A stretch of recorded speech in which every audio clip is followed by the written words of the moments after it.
What's going on, guys? It's Greg here, aka NYPrepper. It is Wednesday, November 29th, 2023, and I have an emergency alert to share with you guys. Right now, it is 8:32 p.m. Eastern Time here in the United States, and we have some major breaking news coming in from Venezuela and Guyana. So there's rumors coming out tonight that apparently Venezuela has started their invasion of Guyana. And there was some video footage circulating around social media this evening showing what appears to be Guyana's defense forces fighting in a trench line, engaging in a firefight with Venezuelan troops. Now, I can't show that video here, but we don't know for sure if that video is legit, but it was circulated on some pretty big social media platforms. So we'll have to wait and see if this is true or not. But rumors have it that Venezuela has invaded Guyana.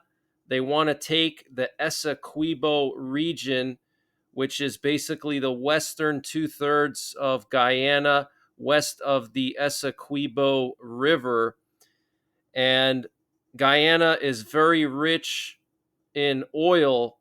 So Venezuela wants to take that oil and they want to prevent Guyana from becoming a regional superpower and threatening Venezuela's status as an oil power in South America and globally, because Venezuela is one of the top oil producers in the world. And recently it was discovered that in Guyana they have a lot of oil.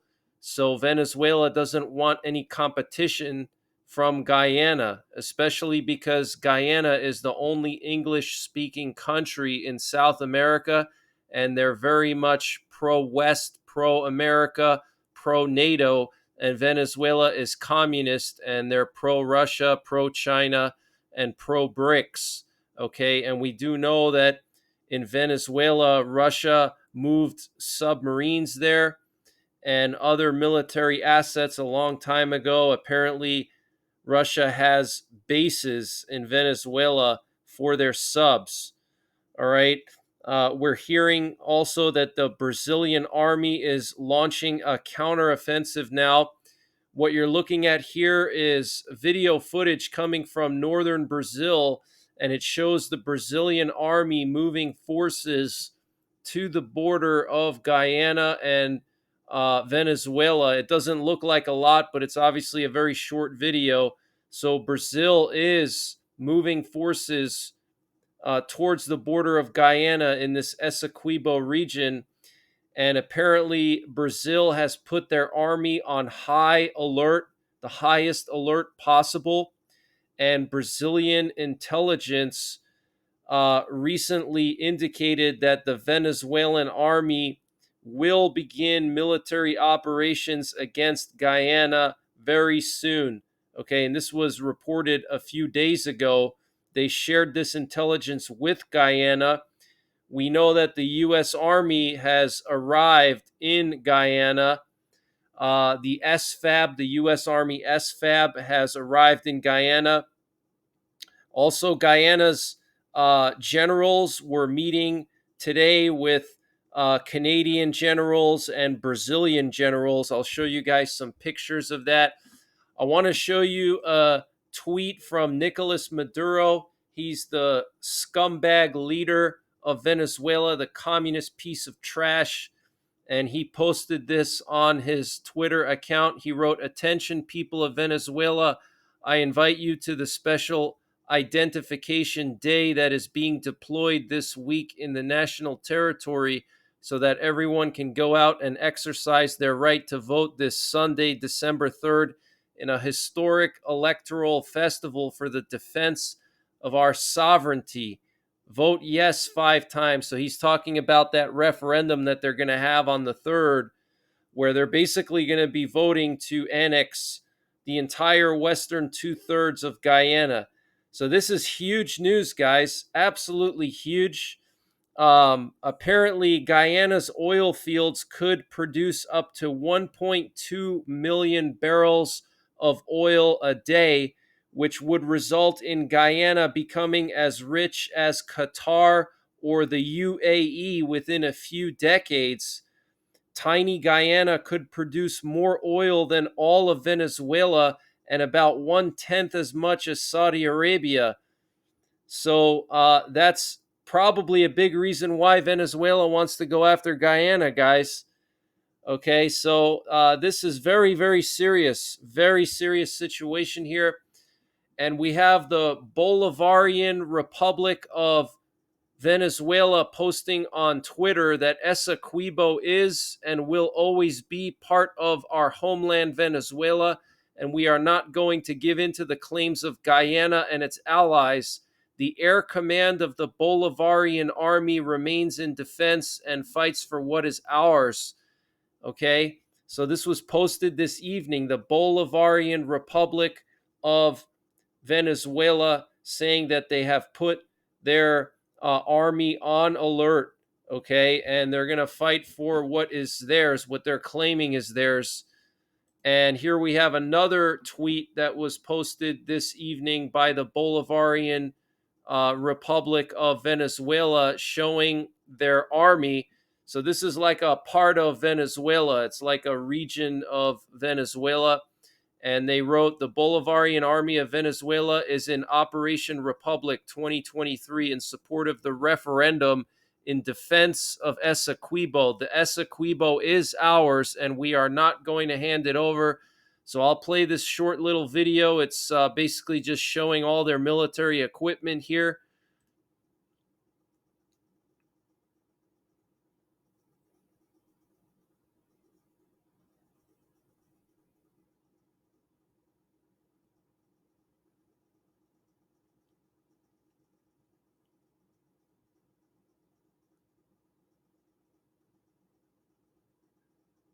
So you can see all these troops here. They got motorcycles. They got various types of jeeps and trucks. You know, this type of war will be fought in the jungle. Okay, we're not going to see the same type of war as we saw in Ukraine, big open fields with artillery duels. This is going to be a jungle war. Okay, this region of Guyana is all jungle. All right, it's going to be like Vietnam or Panama. Okay, this is a jungle area of the world. This is a tropical area. Okay, so this is going to be a lot of infantry fighting, special operations, and just so you guys can see the geography, you can see Venezuela here, and then you see Essequibo, the western part of Guyana, and then you have Guyana proper, and then you have a Suriname. So Venezuela is basically claiming that the entire western part of Guyana, this part shaded red, is part of Venezuela, okay? And you can see that if they take that much land, there's not going to be much left of Guyana. And Suriname also wants a part of Guyana as well. All right, so we have to pray for the Guyanese. We have to pray for Guyana, ask God to protect Guyana and the Guyanese people from these communist scumbags, okay? And here we have a picture showing all of the foreign entities that have drilling rigs off the coast of Guyana. You can see ExxonMobil, Hess, multiple ExxonMobil platforms here, bunch of other ones. Look at this, guys. This is insane. Okay. Dozens of oil and gas companies here off the coast of Guyana. So Venezuela doesn't want Guyana to become a Western hub. They don't want Guyana to become independent and powerful and rich. They want to keep Guyana weak and poor so that they can be strong. And that's what this is all about, guys. Okay. And this update was sponsored by My Patriot Supply. Guys, they have brought back their 25% discount on their 3-month emergency food supply. And to get the discount, you have to use the link preparewithnyprepper.com. and the link is in the description below this video. And this 3-month emergency food supply has a 25-year shelf life, and it's all contained within 6 rugged watertight buckets, so it doesn't take up a lot of space. Pretty much anyone can find the space in their home to fit 6 buckets, and it'll cover you for 3 months. And it's a variety of food, lunches, breakfasts, dinners, drinks, snacks, free shipping included, 25% off their normal price. Use the link preparewithnyprepper.com to get the discount. They also have a 2-week emergency food supply, which is excellent for outdoorsmen or people who go vehicle camping. You don't have to worry about rotating anything. You don't have to worry about your preps going bad. Just store this stuff in a temperature stable location, not too cold, not too hot, stable throughout the year, and it will last 25 years. They also have a general store. If you click the My Patriot Supply logo at the top of the page when you get to preparewithnyprepper.com, it'll take you to their general store where they have everything you can imagine, from potassium iodide to water filters, solar generators, solar panels, survival seeds, fire starters, anything you can imagine, it's all there. So use the link preparewithnyprepper.com to get 25% off of the My Patriot Supply 3-month freeze-dried food supply. And the link is in the description below this video. And here we have a picture of the Guyanese Self-Defense Forces generals meeting with the Brazilian army generals. Okay, so that you have on the right side the Brazilians, on the left the Guyanese. Okay, so they're meeting. All right, they're having meetings right now. This is serious, guys. This is very, very serious. Here's another picture showing a Canadian general of some kind meeting with the Guyanese generals. All right. And Guyanese radio is reportedly speaking about how Guyana is indivisible, calling on all citizens to show national pride and protect their borders if necessary. So the Guyanese radio is basically trying to motivate people in Guyana to fight for Guyana. They're putting out patriotic messages. So this is what a country does when they prepare for war. And that's if the war hasn't already started. Like I said, there's rumors that Venezuela already invaded and that Brazil is launching a counterattack now. I can't confirm that 100% right now, okay? And I want to just show you guys some flight paths. I want to show you what we got going on right now. So we currently have a U.S. nuclear war command and control plane up in the air over southwestern Colorado near Durango. It just took off from Oklahoma City, which is their home base. These planes are responsible for remotely launching all of our Minuteman III ICBMs, and they can also communicate with our submerged nuclear-armed submarines. So they're one of the most important planes in the U.S. military. We had 2 of these airborne last night, and one of them was doing loops over northeastern Oregon, and it got aerially refueled by some aerial refueling planes over Northern California, and there were a bunch of them over Northern California last night. I'm not sure what was going on, but I discussed that in more detail in my update earlier today. So you should go back and watch it if you didn't see it yet, if you want to learn more of the details about that. And we also currently have a U.S. intelligence, surveillance, and reconnaissance drone flying off the coast of Israel. Okay, that's this one right here, Forte 10. And we also have a Lockheed Martin C-130 that looks like it landed in Beirut or flew over Beirut. Very interesting.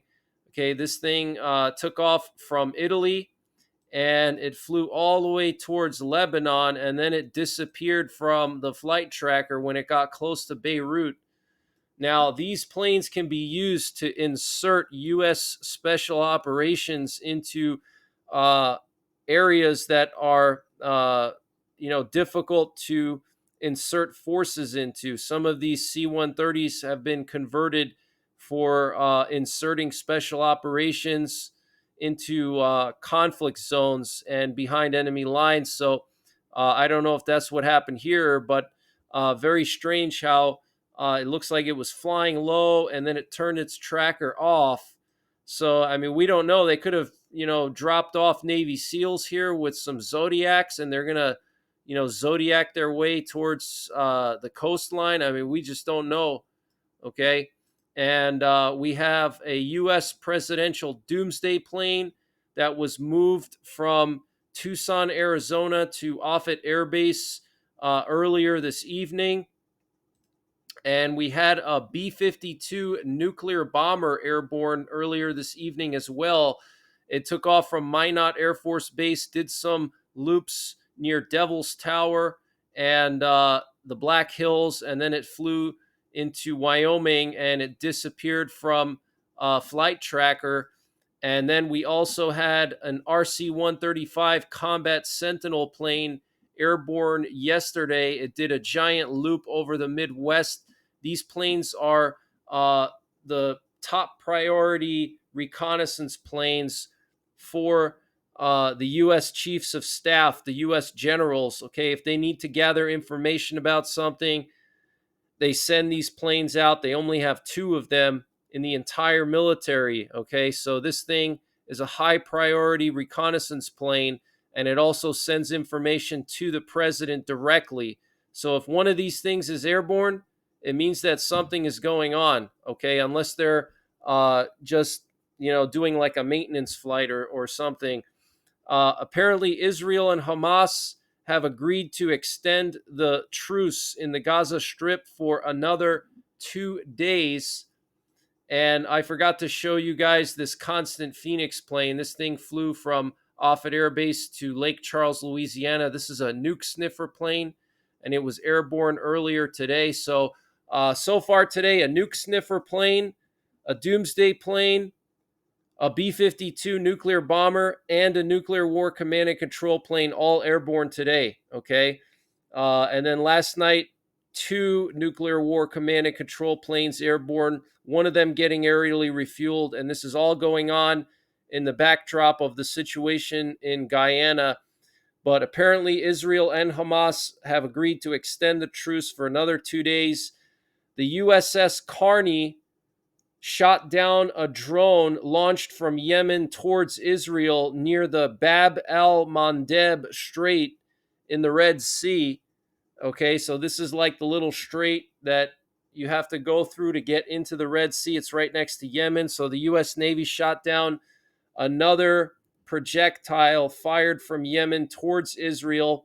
The Prime Minister of Israel, Benjamin Netanyahu, said the following about the ceasefires. He said, "In the last few days, I hear a question. Will Israel return to fighting after this phase of returning our abductees is done? My answer is unequivocal. Yes." Okay, so there you have it. Coming from the horse's mouth, Netanyahu confirming that Israel will continue their military operation. There will be no permanent ceasefire, guys. And Netanyahu apparently told Biden of the necessity of launching a military operation in southern Gaza to achieve the goal of destroying Hamas. So that's what Israel's going to do next. They're going to go into southern Gaza. They already started dropping leaflets over southern Gaza like 2 weeks ago. And so after this truce is over and the hostages are released, that's the next big move that Israel's going to make. They're going to go after southern Gaza. They're going to get rid of Hamas across the entire Gaza Strip. And then we could see potentially Hezbollah get involved. I reported yesterday that apparently Hezbollah has a plan of launching thousands of Grad rockets at Israel if the war continues. And that would basically deplete Israel's Iron Dome missile defense system. And then after the interceptors are depleted from shooting out all those cheap Grad rockets, then they would fire a few hundred precision guided missiles to target specific targets within Israel. Okay. So we'll have to wait and see what happens, but it's not looking too good right now around the world, guys. We have war opening up on multiple fronts. Okay, we have Venezuela and Guyana, we have Israel and Hamas and Hezbollah and Iran and all these jihadist groups, and we have Russia and Ukraine and Russia and the Baltic region. We have the Korean Peninsula. Okay, North Korea is moving troops to the border of the DMZ, and they just launched the spy satellite. South Korea is moving troops to the border of the DMZ now in response. Okay, and this was just announced today. South Korea is moving troops to the border of the DMZ, and North Korea is doing the same. Okay, this is after North Korea abandoned a 2018 agreement for removing troops from the border of the DMZ. So North Korea is now deploying their forces to the border. And we have crazy Vladimir Putin vetoing and canceling every single arms treaty that's been passed, almost every single one since Stalin. Okay, he canceled the nuclear test ban treaty. All right, Russia is going to be able to test nukes in space and in the ocean. They canceled the Conventional Forces Treaty in Europe, okay, which is going to allow Russia to mass thousands and thousands of tanks on the border of NATO now. They canceled the START Treaty earlier this year, which is going to basically allow Russia to build up as many nuclear warheads and nuclear weapon delivery systems as they want with no restrictions anymore. Okay. Trump pulled us out of the Intermediate Range Nuclear Forces Treaty a few years back. So there's really not many arms treaties left, guys. Okay. Tensions between Russia and the US are the worst they've ever been. And we have all these other conflicts opening up. And I think Korea is going to be the next one after Venezuela. We have two carrier strike groups around Korea right now, and we have two carrier strike groups in the Middle East, including nuclear armed submarines in the Middle East. Okay, we're going to potentially strike Iran and denuclearize them. We're going to have to do it, guys, because if we don't, Iran is going to become a nuclear power. And if they become a nuclear power, that's going to be a disaster. Okay, so I think a strike on Iran is coming. And apparently, the Israeli Defense Minister Yoav Gallant had some strong words. He said, if anyone has any doubts, very soon we will continue the ground operation across the entire Gaza Strip. All right, so the Israeli Defense Minister saying that the ground operation is going to continue across the entire Gaza Strip, not just the north, but they're going to go into the south. What they're doing now is smart. They're trying to get rid of the hostages. They're trying to get them freed before they continue their more intense operations, okay? Because they don't want those hostages to be killed. And the Israeli Defense Force Chief of Staff, Lieutenant General Herzi Halevi, apparently already approved battle plans for after the ceasefire during a meeting at the Southern Command headquarters in Beersheba today. So the Israeli War Cabinet had a meeting today, and apparently they already approved the battle plans for after the ceasefire ends. And he said, we know what needs to be done and are ready for the next stage. And Yemen and the Minister of Defense and Chief of Staff of Yemen threatened Israel with destruction, saying today that the Yemeni missile messages that reach deep into the Zionist entity are only the beginning of what is greater and more devastating to the enemies. That's just absolutely insane. And Finland has just closed all of their border checkpoints with Russia. And that's going to stay in effect for the next 2 weeks, at least 2 weeks. They could extend it, but basically, Finland's entire border with Russia has been closed. Okay, that just went into effect midnight tonight, local time in Finland. All right. And the Kremlin is warning of tensions if Poland sends troops to the Russian-Finnish border. This is being reported by Reuters. Any decision by Finland to allow a concentration of troops on its border with Russia would be viewed by Moscow as a threat, the Kremlin said on Wednesday after Poland offered to send military advisors to help Helsinki police the frontier.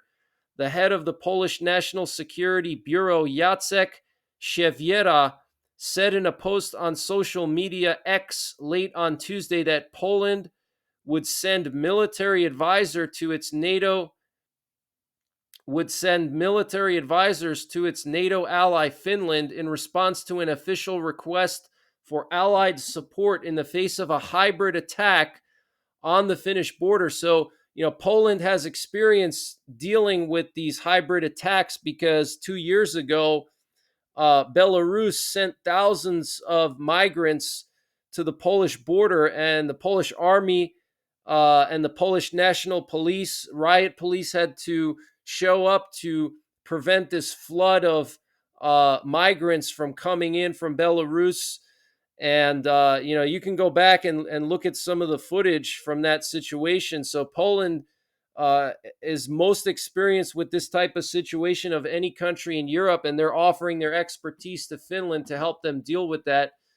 And the defense ministers of the Joint Expeditionary Force, which is led by Great Britain, decided at an extraordinary meeting on Tuesday to patrol the Baltic Sea with about 20 warships.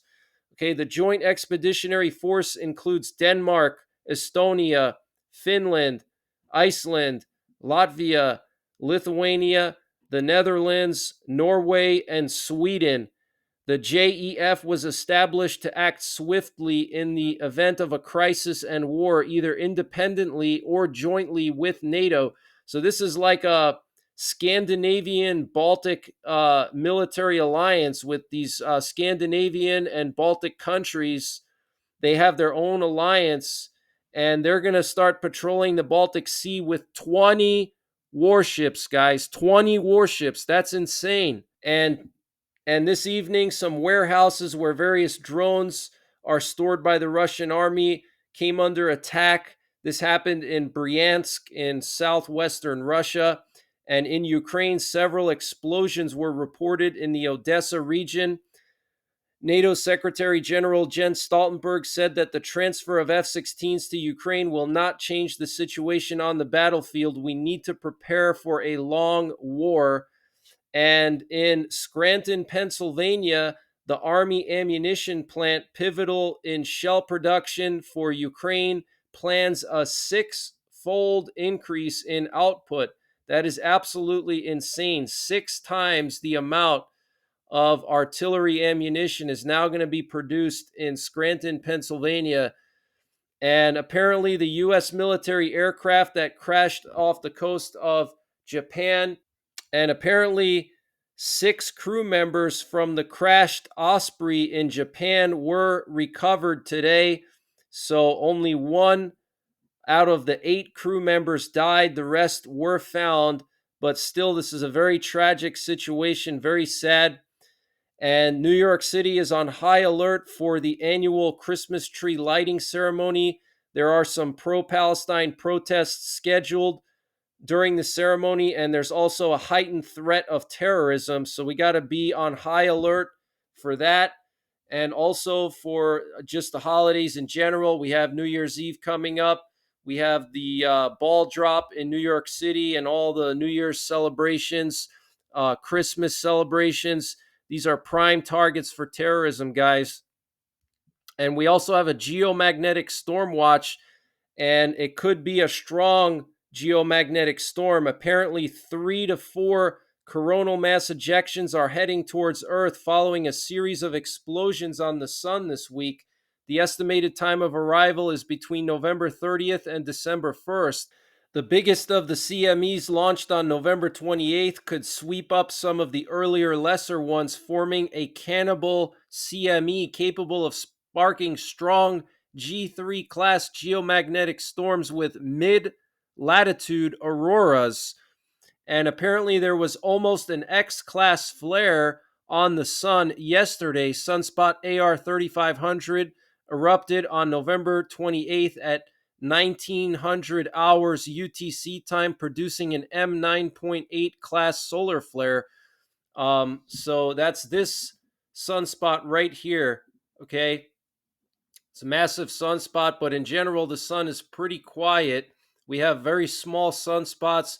We just came off of solar max, and we should still be seeing a lot more activity. So, looks like we're heading for a grand solar minimum. But before that happens, it looks like we're going to still have some strong geomagnetic storms. So, the end of this week, guys, November 30th through the 1st, is when we could see some mid latitude auroras. So, that would be Thursday night into Friday. Okay, tomorrow night into Friday, and potentially Friday night into Saturday. You got to go outside and look to the north, and you got to have a clear sky with no light pollution, no clouds.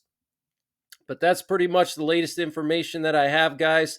I will be doing my 100,000 subscribers celebration stream this Saturday night at 8 p.m. Eastern Time, and I will be doing a giveaway during that stream.